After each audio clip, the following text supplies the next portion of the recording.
बिस्मिल्लाहिर्रहमानिर्रहीम। अस्सलाम वालेकुम नाज़रीन, मैं अहमद फ़वाद हूँ और आप मेरा यूट्यूब चैनल देख रहे हैं। अहम ख़बरों, तज्ज़िये और तबसरे के साथ आज की व्लॉग में आपकी खिदमत में हाजिर हुआ हूँ और एक बड़ी ख़बर और ब्रेकिंग न्यूज़ आज की व्लॉग में आपके साथ शेयर करनी है। चीफ जस्टिस कादी फ़ाइज़ ईसा ने तमाम उम्मीदें तोड़ दी हैं। नवाज़ शरीफ की वापसी के सारे रास्ते बंद हो चुके हैं। मैंने आपसे एक ख़बर शेयर की थी, practice and procedure act case का जब फैसला आया था कि नून लीग ने मिठाइयाँ खाने में एक मरतबा फिर से जल्दबाजी में काम जो है वो लिया है और अब यही काम हो चुका है। एक बड़ी खबर है, अदालत से एक और बड़ा हुक्म सामने आया है। कुछ तफसीलात इस हवाले से आपके साथ मैंने शेयर करनी है।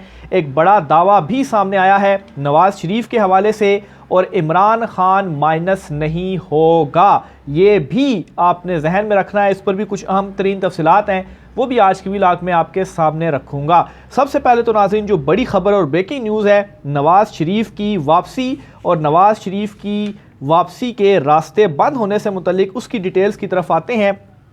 तो मामला कुछ यूँ है, अंसार अब्बासी साहब जिनके हवाले से ये तासुर है, सीनियर सहाफ़ी हैं, तजियाकार हैं, बहरहाल उनके हवाले से ये तासुर है कि एक तो नून लीग के हलकों और ताकतवर हलकों के वो बहुत ज़्यादा करीब हैं और उन्हीं के हवाले से जो ख़बरें हैं वो अंसार अब्बासी साहब दिया करते हैं। तो एक और बड़ी ख़बर उनकी जानिब से दी गई है और इस ख़बर में जो कुछ उन्होंने लिखा है इसके मुताबिक उन्होंने ये कहा है कि इमरान खान और नवाज़ शरीफ दोनों माइनस हो रहे हैं। यानी कि इमरान खान साहब को जब जेल में डाला गया, मुकदमात कायम किए गए और सज़ाएँ वगैरह हुई, तो तब तो ये बात बिल्कुल खुलकर सामने आ चुकी थी कि फ़ैसला कर लिया गया है और इमरान खान साहब को कॉर्नर करना है।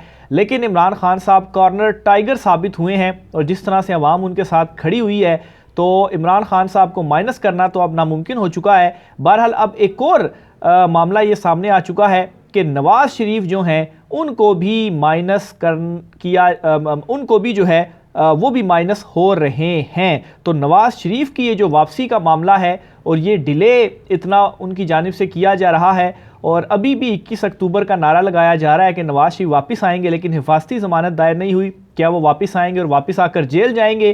क्योंकि निगरान हुकूमत फिर ये क्यों कह रही है कि नवाज़ शरीफ अगर वापस आए, ज़मानत ना हुई, हुक्म हुआ, तो जाहिर सी बात है उनको गिरफ्तार करना पड़ेगा। तो निगरान हुकूमत की जानिब से इस तरह का बयान देना और फिर उसके बाद अंसार अब्बासी की ये खबर और आगे इसमें उन्होंने जो डिटेल्स बताई हैं कि इमरान खान और नवाज़ शरीफ दोनों माइनस हो रहे हैं, लेकिन इन दोनों में फ़र्क ये है कि नवाज़ शरीफ और इमरान खान साहब के हवाले से अगर ताकतवरों ने ये फ़ैसला किया है माइनस होने के लिए कि इनको माइनस करना है, तो अवाम ने ये फ़ैसला कर लिया है कि इमरान खान को माइनस नहीं होने देना। और दूसरी तरफ नून लीग का इस वक्त क्या हाल है, अवाम में उनकी क्या पॉपुलैरिटी है, ये तो जो कुछ शहबाज शरीफ के साथ हुआ या जो कुछ इन दिनों वो जलसे कर रहे हैं, इससे आपको अंदाज़ा हो गया होगा कि हशर नशर कर दिया है और आवाम बिल्कुल भी मतलब उनके दिलों में नफ़रत बैठ चुकी है। तो कभी भी वो सपोर्ट नहीं करने जा रहे मुस्लिम लीग नून को। तो नवाज़ शरीफ जो हैं उनकी माइनस होने का ये जो बड़ा दावा है वो सामने आ चुका है। इसके साथ ही ना सिर्फ ये, बल्कि जो इनकी ख़ानदानी पॉलिटिक्स है, इस पॉलिटिक्स में भी जो एक डिवीज़न थी, दो ग्रुप थे, मरीम नवाज़ ग्रुप और शहबाज शरीफ ग्रुप। अब इस और मरीम नवाज़ ग्रुप में कुछ मुस्लिम लीग नून के रहनुमा और नवाज़ शरीफ उसको सपोर्ट कर रहे थे। तो इस ग्रुप से भी अब मरीम नवाज़ को एक बड़ा स्टेप लेते हुए साइडलाइन कर दिया गया है और अब शहबाज शरीफ जो है वो फ्रंट फुट पर आ चुके हैं। मुस्लिम लीग नून के अंदर की मैं बात कर रहा हूँ। अब यहाँ पर कुछ हुआ ये है कि जो इन्होंने एक जलसा किया है शेखुपुरा में, उस जलसे में पहले तो इस जलसे से पहले ये ख़बर आई कि जो नून लीग के जलसे वगैरह हैं जो कि मरीम नवाज़ ने लीड करने थे, उन्होंने तकरीरें वगैरह करनी थी, तो वो सारे मनसूख हो गए हैं, वो अब नहीं किए जा रहे। और फिर उसके बाद ये जलसा हुआ और एकदम से जो दूसरा ग्रुप है उसने तमाम तर जो मामलात थे वो टेक ओवर किए। यानी कि अब इस जलसे के अंदर जो है वो ना ही मरीम नवाज़ थी और ना ही मरीम नवाज़ का जो ग्रुप था वो इस जलसे के अंदर मौजूद था, बल्कि इस जलसे से खिताब भी शहबाज शरीफ ने किया और इस जलसे के जो मुंतज़मीन थे जिन्होंने ये जलसा सारा करवाया भी, अरेंज वगैरह भी करवाया, ये अलग बात है, जलसे में लोग नहीं आए और बुरी तरीके से पिटी है इस जलसे में भी मुस्लिम लीग नून, लेकिन ये भी शहबाज ग्रुप की जानिब से अरेंज किया गया था। अब राना तनवीर जो है उनके हवाले से कहा जा रहा है कि उन्होंने बुनियादी तौर पर ये सारी चीज़ें अरेंज की थी और राना तनवीर शहबाज ग्रुप से ताल्लुक़ रखते हैं और जावेद लतीफ़ इस जलसे में नहीं थे और जावेद लतीफ़ जो हैं वो मरियम नवाज़ ग्रुप से ताल्लुक़ रखते हैं और आए दिनों वो लंदन में भी मौजूद होते हैं, नवाज़ शरीफ से मुलाकातें करते हैं। और नवाज़ शरीफ के हवाले से आप ज़रा गौर भी कीजिएगा कि जब कभी भी कोई प्रेस कॉन्फ्रेंस होती है, बयानात होते हैं, तो ज़्यादा बढ़ चढ़ कर अगर कोई प्रेस कॉन्फ्रेंस करता है नवाज़ शरीफ के हक़ में तो वो करते हैं जावेद लतीफ़ साहब। तो ये इस वक्त मुस्लिम लीग नून जो है उनके अंदर होता जा रहा है और फ्रस्ट्रेशन का जो उनका एक लेवल है वो मज़ीद इंक्रीज़ करता जा रहा है, क्योंकि और इस हवाले से ऑन रिकॉर्ड जो अता तारण के आज़म जी तारण हैं, इन दोनों में से किसी एक ने कहा है जी कि इमरान खान जो है वो अब आहिस्ता आहिस्ता दबाव महसूस करने लग पड़ा है।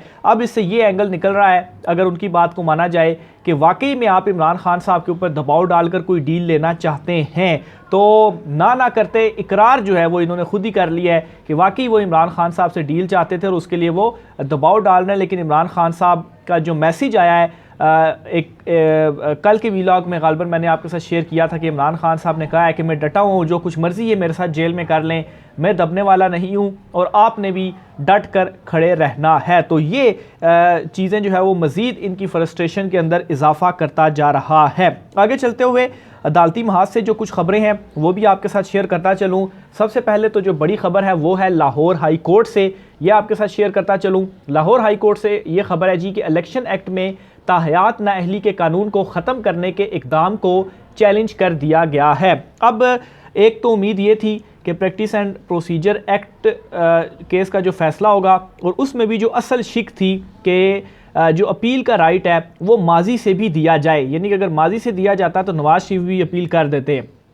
लेकिन इस एक्ट को कानूनी तो करार दिया गया, लेकिन इसके अंदर जो माजी से अपील का राइट था वो नहीं दिया गया। इस फैसले के बाद, यानी कि जिस दिन वो फैसला आया उसके बाद अगर कोई केस होता है और उसके अंदर अपील अगर आप दायर करना चाहें तो तब आप कर सकते हैं। तो यहाँ से तो एक रास्ता उनका बंद हो गया नवाज शरीफ का कि वो आप अपील नहीं कर सकते। हालांकि यही था जहनों में कि अपील करेंगे और उसके बाद उम्मीदें थीं चीफ़ जस्टिस काजी फ़ायज़ ईसा साहब से इनकी कि वो जो है वो जब चीफ़ जस्टिस बनेंगे तो वो उनको कोई रिलीफ देंगे और इस फैसले के ऊपर जल्दबाजी में मिठाइयाँ बांटी गई, लेकिन फिर वो मिठाइयाँ बाद में उनको निकालनी पड़ी। तो बहरहाल ये तो फ़ैसला था जब वो आया और इसके बाद वो वाला जो रास्ता था वो बंद हो गया। अब नाज़रीन दूसरा जो इनके सामने रास्ता था वो ये था जी कि जो ट्रायल कोर्ट ने इनको सज़ाएं दी थी उन सज़ाओं के अगेंस्ट ये हाई कोर्ट में ऑलरेडी अपीलों में आए हुए हैं, तो हाई कोर्ट इनकी सज़ाएं माफ़ कर दे। लेकिन अगर इनकी सज़ाएं माफ़ होती हैं तो जो इनकी नाअहली थी नवाज शरीफ की वो तो सुप्रीम कोर्ट से हुई थी,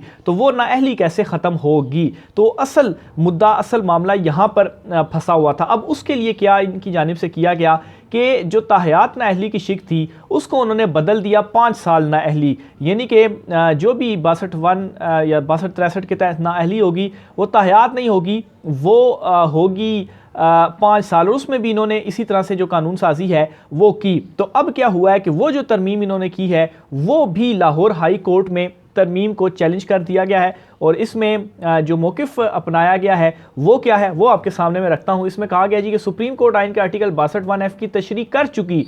सुप्रीम कोर्ट की तशरीह के बाद कानून में तरमीम करना आइन के आर्टिकल 175 की सेशन 3 की खिलाफ वर्जी है।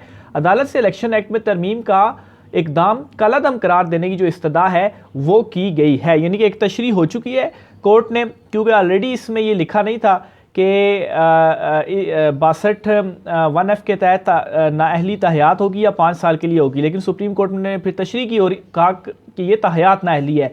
फिर उसके बाद इन्होंने तरमीम कर ली। तो तरमीम करने में 2 ये आर्टिकल का उन्होंने हवाला दिया कि 175 के सेशन 3 की खिलाफ वर्जी है, इसलिए इसको कलअदम करार दिया जाए और ये लाहौर हाई कोर्ट में दी गई। तो लाहौर हाई कोर्ट इसको कलअदम करार देती है तो फिर बेशक नवाज शरीफ की हाई कोर्ट से सजाएं माफ़ भी होती हैं, लेकिन सुप्रीम कोर्ट में चूँकि उनको नाअहल किया गया था और वो नाअहली ताहयात थी और उस फैसले के ऊपर ये अपील में भी आप नहीं आ सकते क्योंकि माजी से इतलाक़ नहीं होना। प्रैक्टिस एंड प्रोसीजर एक्ट बेशक कानूनी करार दे दिया गया है, तो नाअहली इनकी फिर ताहयात है, यानी कि बचने का इनके पास कोई रास्ता नहीं है। इस दरख्वास्त में मज़ीद क्या कहा गया ये भी आपके सामने जो है मैं रखता हूँ।